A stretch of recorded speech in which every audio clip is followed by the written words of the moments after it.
लालच और नियत की कहानी। चरवाहा सोमदत्त और माया पहाड़ों की ऊंची चोटियों के बीच, जहां बादल जमीन को छूते थे, एक छोटा सा गांव था, नीलगिरी। इस गांव के आखिरी छोर पर पत्थर और मिट्टी से बनी एक पुरानी झोपड़ी में 70 साल का एक चरवाहा सोमदत्त रहता था। सोमदत्त का चेहरा धूप में तपा हुआ था और उसकी आंखों में बरसों की तन्हाई छिपी थी। उसकी भेड़ें ही उसका परिवार और उसकी एकमात्र पूंजी थीं। वह अपनी कम कमाई में भी संतोष रखता था और अक्सर दूसरों की मदद कर दिया करता था। एक शाम जब सूरज ढल रहा था और सोमदत्त अपनी भेड़ों को लेकर वापस लौटा, तो उसने अपनी झोपड़ी के बाहर एक युवती को बैठे देखा। उसका नाम माया था। वह फटे पुराने कपड़ों में थी, लेकिन उसकी सुंदरता धूल के पीछे भी चमक रही थी। उसकी आंखों में एक अजीब सा दर्द और थकावट थी।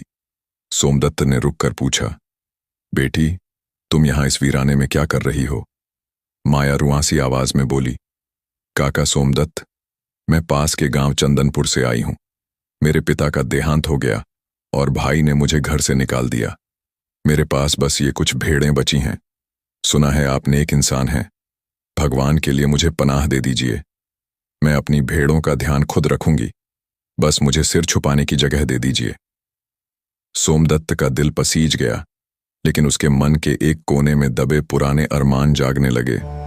उसने सोचा कि इस उम्र में इतनी सुंदर लड़की का साथ मिलना किस्मत की बात है। उसने माया को अपने चारे वाले गोदाम में रहने की अनुमति दे दी। दिन बीतने लगे। माया बहुत मेहनती थी। वह सुबह उठकर झोपड़ी साफ करती, भेड़ें दुहती और सोमदत्त के साथ चरागाहों में जाती। सोमदत्त को अब अपनी तन्हाई कम लगने लगी थी। वह माया के लिए खाना बनाता और उसकी छोटी छोटी जरूरतों का ख्याल रखता। लेकिन धीरे धीरे सोमदत्त की नीयत बदलने लगी। उसकी नजरों में अब वह पिता जैसा स्नेह नहीं, बल्कि एक अजीब सी भारीपन वाली चमक आने लगी थी। माया यह महसूस कर रही थी और हमेशा सतर्क रहती थी। एक रात बाहर मूसलाधार बारिश हो रही थी और ठंडी हवाएं चल रही थीं। सोमदत्त अपनी खाट पर लेटा माया की सांसों की आवाज सुन रहा था। उसके मन पर शैतान हावी हो गया। उसने सोचा, मैं इतने साल अकेला रहा, अब यह लड़की मेरे पास है तो डर कैसा। वह दबे पांव माया के कमरे की ओर बढ़ा।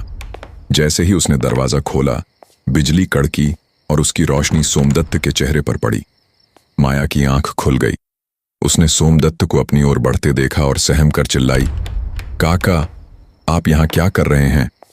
सोमदत्त झेंप गया और बहाना बनाया कि वह बस यह देखने आया था कि वह डर तो नहीं रही, लेकिन उसकी आंखों का सच माया जान चुकी थी।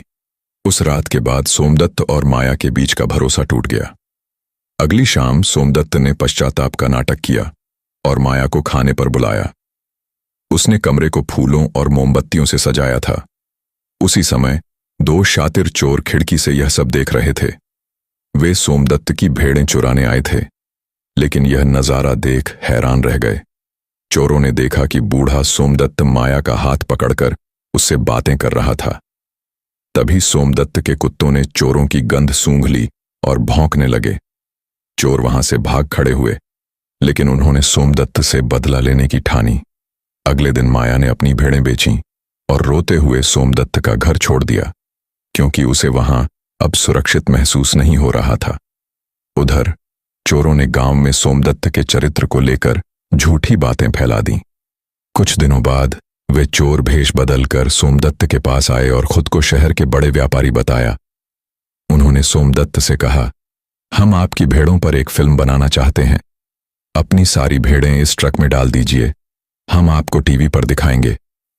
लालच और नाम की चाह में सोमदत्त ने अपनी सारी पूंजी उन चोरों के ट्रक में चढ़ा दी। जैसे ही सारी भेड़ें अंदर हुईं, चोर ट्रक लेकर चंपत हो गए। सोमदत्त चीखता चिल्लाता उनके पीछे भागा, लेकिन अब बहुत देर हो चुकी थी। अपनी पूरी जिंदगी की मेहनत गंवाने के बाद सोमदत्त टूट गया। वह उसी खाली झोपड़ी में तन्हाई और अफसोस के साथ रहने लगा और कुछ महीनों बाद उसकी मृत्यु हो गई। माया ने अपनी मेहनत से एक नई जिंदगी शुरू की, लेकिन सोमदत्त की कहानी आज भी उस पहाड़ की वादियों में गूंजती है, जो हमें सिखाती है कि बुरी नीयत का अंत हमेशा बुरा ही होता है।